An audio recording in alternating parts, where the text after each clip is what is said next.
Un instant.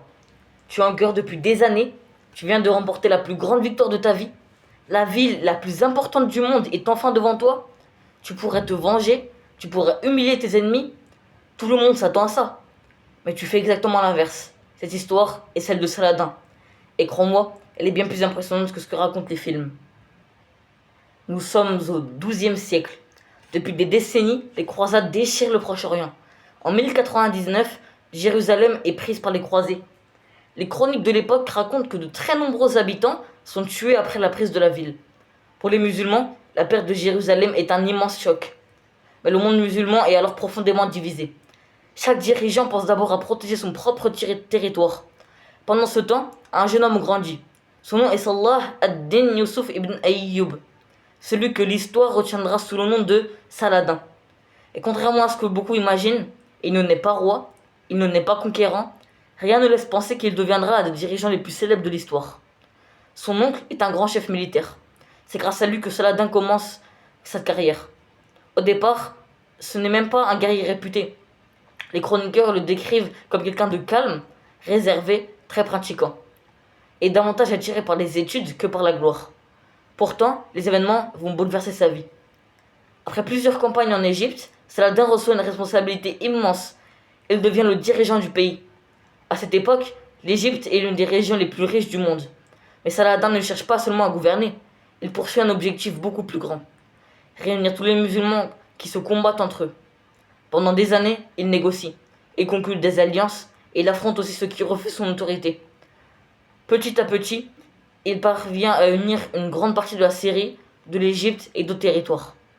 C'est cette unité qui lui donnera ensuite la force d'affronter les États croisés. En 1187, tout bascule. Les deux armées se rencontrent près de Hattin. Saladin coupe l'accès à l'eau de ses adversaires. Sous une chaleur écrasante, les soldats croisés s'épuisent. Les batailles tournent rapidement à son avantage.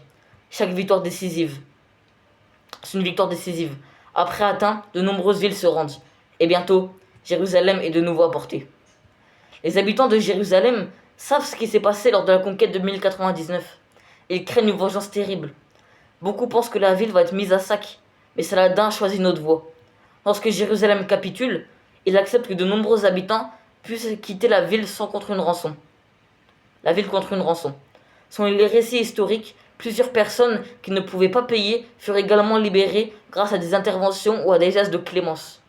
La ville n'est pas livrée à un massacre comparable à celui de 1099. Ce choix marque profondément les contemporains, y compris certains de ses adversaires.